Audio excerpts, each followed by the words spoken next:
Njagala okubategeeza nti nga BBS final yaffe tugenda kubeerawo mu kisaawe ky'e Kawanda mpaka za finals eza Kasimu Cup zigenda kubeera wakati wa Homeland ne Tiger era oluvannyuma lwa byonna tugenda kuba nga obuulirawo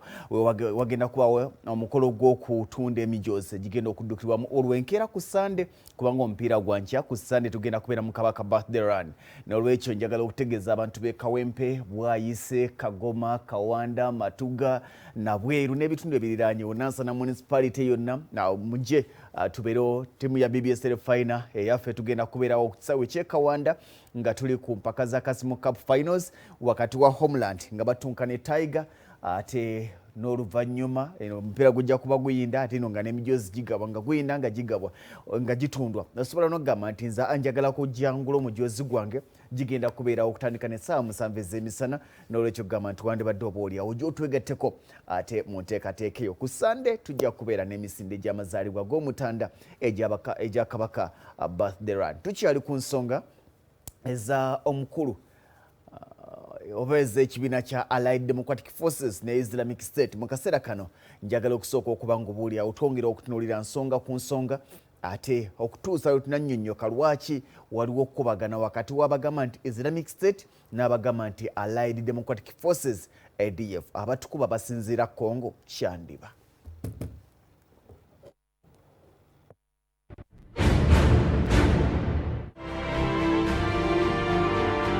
Okay, twagenza okuwummula nga tugenda okutunuulira omusajja Musaseeka Baluku. Waliwo basajja bange abali ensangi kansubire nti bitambula bulungi mugana ng'ewumalu ne ttiimu yonna mwe bali bali ddala okubanga temuva ku programu ey'omunaala obubaka mbulabye namwe n'abali mu bitundu eby'enjawulo abali ku nsalo za Uganda n'amawanga ag'enjawulo ddala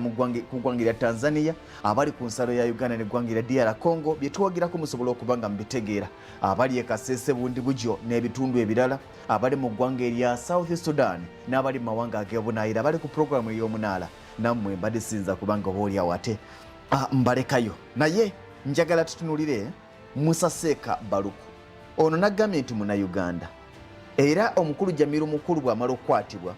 mu 2015 ono ye yaddako naye era naye kennyini ekibiina ky'amawanga amagatte n'eggwanga erya Amerika baamuteeka dda ku lukalala lwabo abeetaagibwa era abanoonyezebwa ebimu ku bimanyiddwako bitono okuggyako kye nagambye nti musajja mukonjo w'e Kasese naye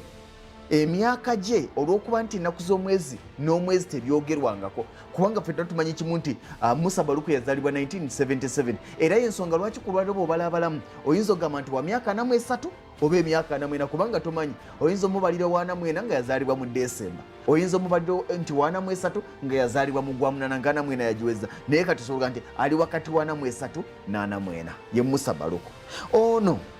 ndowooza okuba nti bw'abanga si y'omu batono nnyo ababadde bakomanda aba ADF nga tebava ku luyi lwa Busoga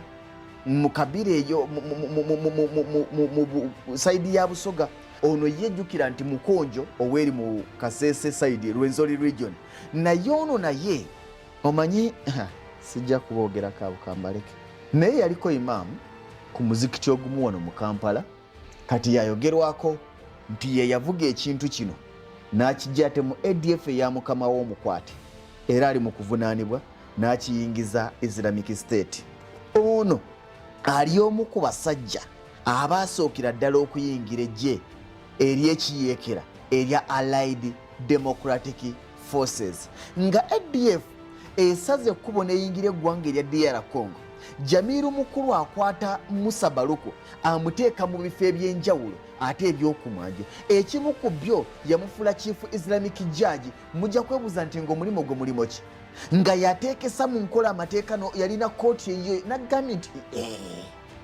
ono yali muzibu nnyo nga yamuwa olukusa alina kooti eye ewozesa misango amenye amateeka ga shariya omanya nti gw'olugenze oyo yali awo kakati ebifo ebirala bye yamuwa ng'ovudde kuba nti yali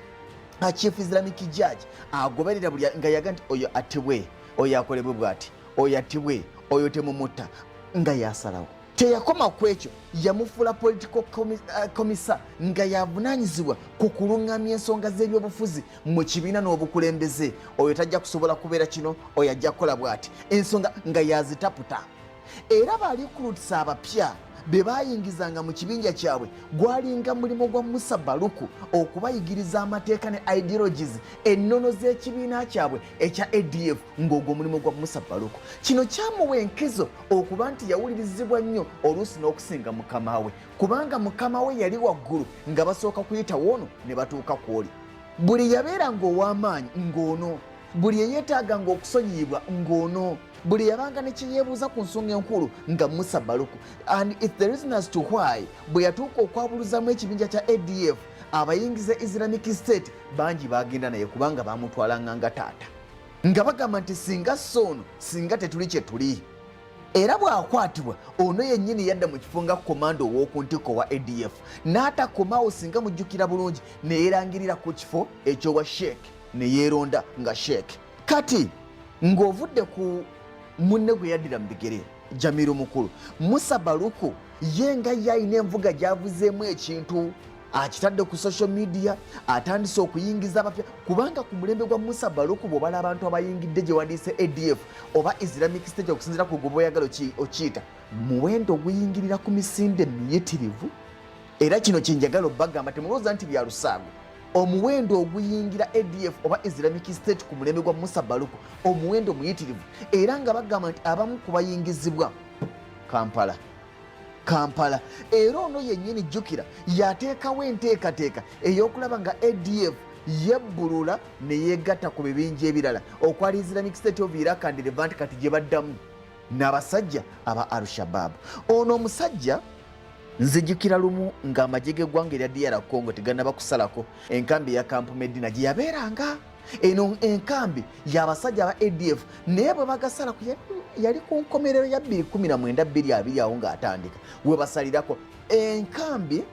endala gye yaddamu bagiyita Camp Kajuju, eno eri Madina 2, era nayo nkambi y'aba ADF eno agiyingiramu 22 awo twali mwezi gwa 2 agiyingira. Naye ng'ovudde ku byonna ebyaliwo, abamu ku basajja abavudde mu ADF kubanga alina abadefectors bangi abadduseyo ne bagamba nti bannange enkola ebintu bye batukozesa si bye twalowooza, ebintu bye batukozesa bintu birala nnyo nedda si bye bye twakanyako nedda,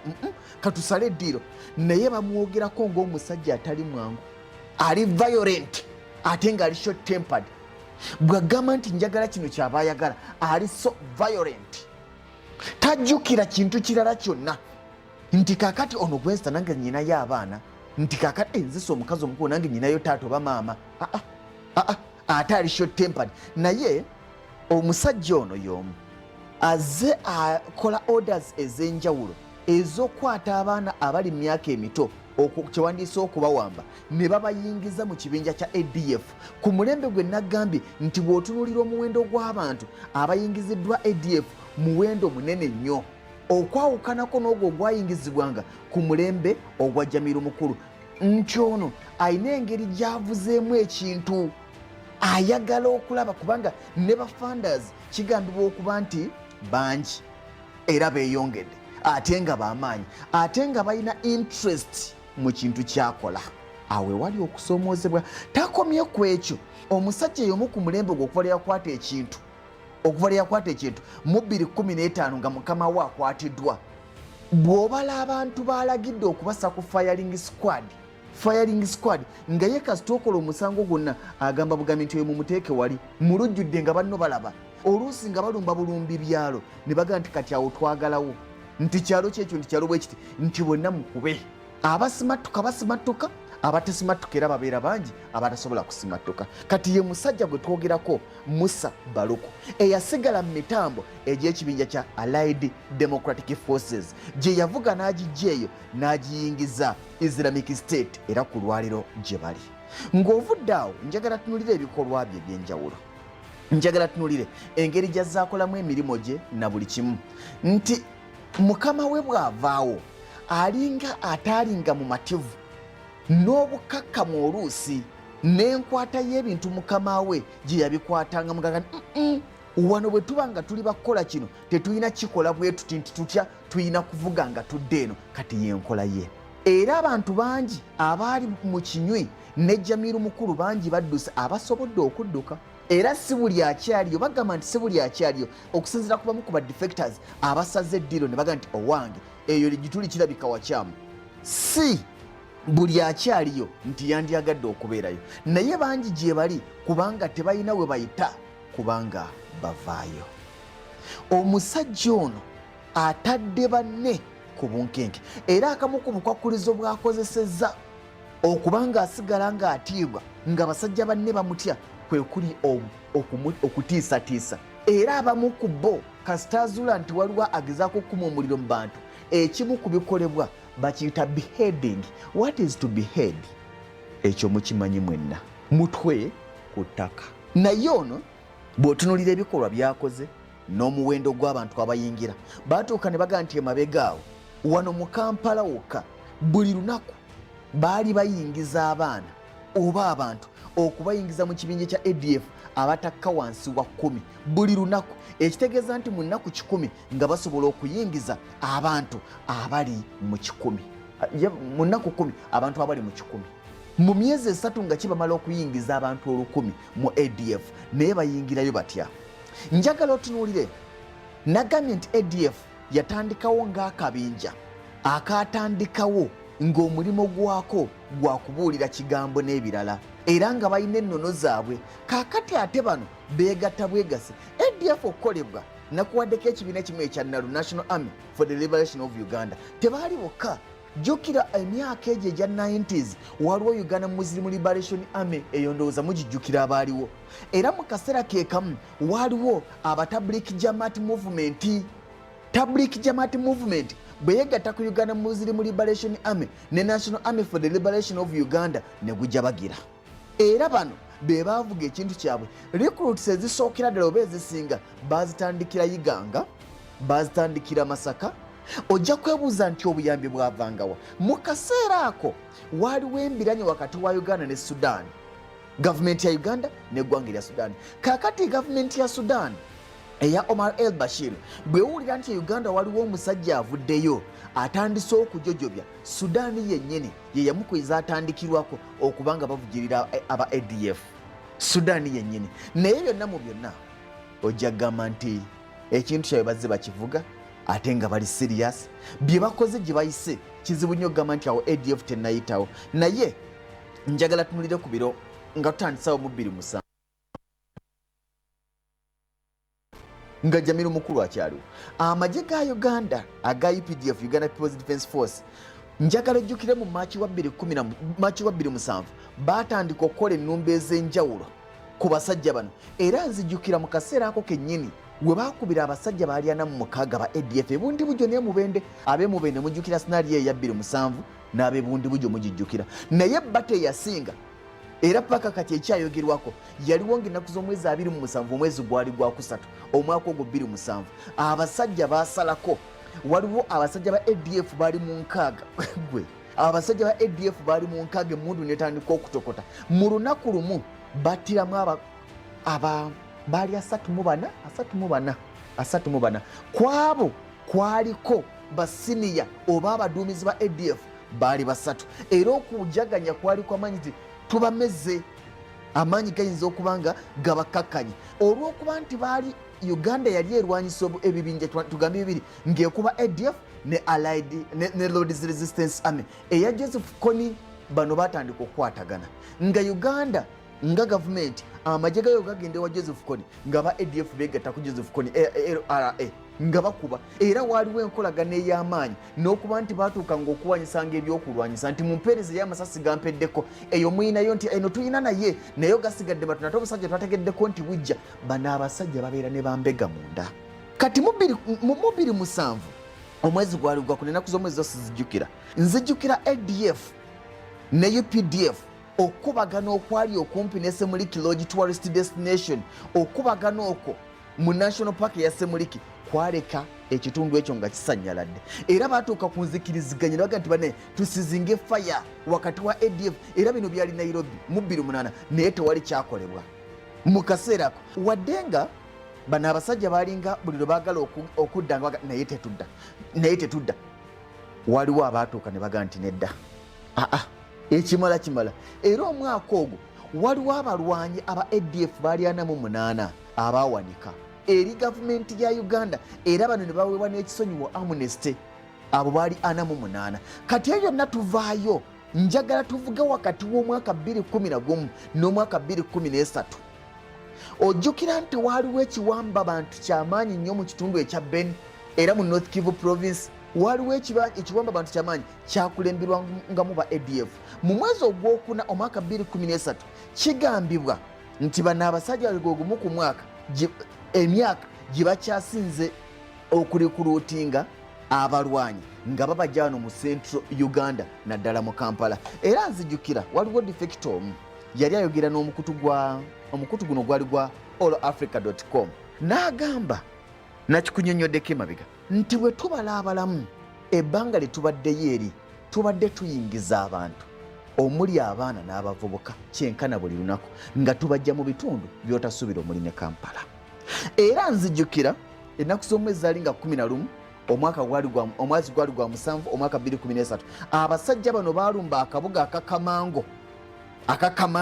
emundu neseka kano kali sewala bw'otunulira eggwanga erya DR Congo ne Uganda era mu kaseera ako abanoonyi b'obubudamu abasoba mu 60,000 baasala ne bayingira Uganda ne babudamira ebundi bujjo mujjukira embeera yaliwo omwalimu n'okulwanira ettaka okwebundi bujjo bano abasajja baali basaze ddiro naye ku ntandikwa y'omwezi gw'omwenda omwaka 2013 abasajja baavaayo abakulembeze b'amawanga ag'enjawulo agaali gongedde okuba nga gasumbuyibwa ne basaba bano beegattira mu international conference on the Great Lakes region ICGLR ne bagamba nti bannange ke kaseera wagunjibwewo oba oliawo gye under United Nations Force Intervention Brigade nga bano bali wansi wa UN Organization Stabilization Mission in DR Congo okulaba nga tulwanyisa obusajja bufuuse ensonga olwo ADF ng'etabuse era mwezi ogw'omwendawo nga guggwako abasajja okumanya baali bakambwe eno baalinga eno basaba simanya mwongere okunyweza ejje mwongere okola bwe buti ng'obusajja bulumba era baalumba ekitundu ekimanyidde nga watalinga ne batta 3 ne bawamba 3 mu North Kivu eno bateesa eri batta eno gye baakomanga okuteesa nga ADF eri mu kutta ku lwaliro gye nagambye nti oyinza okugamba nti yasala eddiiro neyingira Islamic State wakati wa October ne December wa 2014 abasajja ba ADF wadde nga nabo beekwasa ne bagamba si be batta naye kigambibwa nti katugambe nti oba Congo ye yattanga bo bagamba amagye ga gavumenti oba ADF yatta naye abantu 205 be battibwa njagala tuyingira omwaka 2015 mujjukira ebyaliwo gwe mulembe gw'okutta Joan Kagezi eyali amyuka Ssaabawaabi wa gavumenti Joan Kagezi yattibwa nga mwezi gwali gwakusatu omwaka 2015 era wano ne bava ne bagamba nti ADF yekikoze Al-Shabaab ne bagamba nti oba oliawo eri mabega waabi era abantu bangi abazze battibwa mu kaseera ako kennyini jjukira nti omukyala Joan Kagezi attibwa mwezi gwakusatu omwezi ogwaddako ogwokuna Jamiru Mukulu kwe okukwatibwa mu ggwanga erya Tanzania onattibwa mu gwakusatu Jamiru Mukulu bamukwatira mu ggwanga erya Tanzania ono akomezebwawo bamukwata gwakuna ne wajja waawo kusika muguwa mu mutuwe nedda tuteese tukoleki okutuusa omwezi gwali gwa 7 lwe bamutikka ne bamukomyawo wano olwo Musa Baluku n'akwata obuyinza Musa Baluku bw'akwata obuyinza n'akyusa buli kimu tugenda okutuuka mu Novemba 2015 nga wakayita myezi bwezi ennumba nga zizzeemu buto ennumba nga tewasobola kuyita wiiki nga towulidde nti wano kino kyekikolerwa era omwaka ogwo gwokka 2015 batta abantu abali mu 400 naddala mu Bendobendo lya North Kivu ne Irumu naye ng'ababatta beba ADF singa mujjukira Beni Masaka singa mujjukira obulumbaganyo obwakolebwa ku bakuumaddembe ab'ekibiina eky'amawanga amagatte nga 7 December 2017 mwe battira abantu 15 ba peacekeepers aba UN bonna baali bannansi b'eggwanga erya Tanzania kwaliko n'abajaasi ba Congo 5 eyo yali ya 2016 olwawo wonna ng'omusajja agirimu si mulala ye Musa Baluku ojja kwebuuza nti eyo yonna oyogerako ADF ate bejjulula batya ne bayingira Islamic State of Iraq and Levante okuva 2017 ADF yatandika okubanga eruka enteekateeka bukya bwesobola okwegatta ku basajja bano si kuwuliziganya nti mu mbeera naffe tubeereno naye bwesobola okwegatta ku basajja bano era omwezi gwali gwa 6 omwaka 2019 abasajja ba Islamic State of Iraq and Levant ne bafulumya akatambi nga kalaga Musa Baluku yennyini ng'akuba ebirayiro n'okuwera nti kati ndi wansi wammwe. Ayogerwako Munnayuganda ne Kampala agimanyi. Waliwo abatono ennyo abaagamba tuvudde ku nnono tuvudde ku mulamwa era abo ne basigala nga bakkiririza mu musibe Jamiru mukulu. Bano basigala mu mikono gy'omukulu Muzaaya nga yabakulira naye ng'amaanyi matono. Era ono ekibinja kya Muzaaya nyina omusajja omu eriserinnya lyanzibuwaliranga nnyo nga mpulira nnyo nga balyogera ne ku BBC. Omusajja amanyirwa nga Benjamin Kisokeraniyo. Ono y'omu ku basajja abazze batambula ne Jamiru mukulu era y'omu ku abo abaasigala nga bagamba nti tujja kumuvaamu wadde musibe. Benjamin Kisokeraniyo y'omu ku abo n'omukulu Muzaaya. Kati bano bagamba okusinziira ku wano ne wali bagamba nti fandazi waabwe basapooti yaabwe okusinga eva w'omukulu Hassan Nyanzi ono aba mutabani wa Jamiru mukulu ekitamanyiddwa oba kituufu ali mu ggwanga erya South Africa. Naye amagye ga ADF aga DR Congo n'amagye ga Uganda gakoze birina bigakoze naye obusajja bukulaga nti bufuuse ensonga. Era okuva lwe batandika okwegatta ku ADF ku Islamic State bingi byakyuka newankubadde ng'okubagana kubaddewo newankubadde nga bingi bikoleddwa naye gamba nti abasajja bakyali bamanyi. Era nzijukira omwaka oguwedde 2020 bano abasajja balumba ekkomera erya Kangobayi prison ne balimenya abasibe baabwe ne batoloka. Omwaka gwe gumu 2020 Musa Baluku lwe yalangirira mu butongole nti ADF esiizize tekyaliwo era ku lwaliro esikiziddwa Islamic State Central Africa Province. Kino kyalangirirwa 2020 omwaka oguwedde. Naye nga bano abasajja tebali bokka nga ADF emabega wonna bazze batambula n'abasajja ab'amaanyi okuli abasajja aba Al-Qaeda, abasajja aba Al-Shabaab, abasajja aba Hezbollah, abasajja aba Al-Qaeda ku luuyi olwa Maghreb, abasajja aba Boko Haram mu Nigeria, abasajja aba Taliban mu Afghanistan. Muganda wange abamawulire batuuse nzijayo ensibula abantu bange tweteekereteekera emisinde gy'abeene gye mu buna byalo ku lunaku olwa Sande buli omu agenda kubanga addukira mu ssaza lye. Kansibula abantu bange kati ninga ebibuuzo bibadde bingi naye munansonyiwa olwakadde mugana agaga nti akadde keeko Sheikh Badi luddamulira webale nnyo abeera jjajjaffe oyo mwebale nnyo ali wali Mawokota Kasozi namwe n'ababadde batulaba. Nze Ssentongo Frederick Lugonvu kankwagaliza birungi byerere awangaale maaso mogi.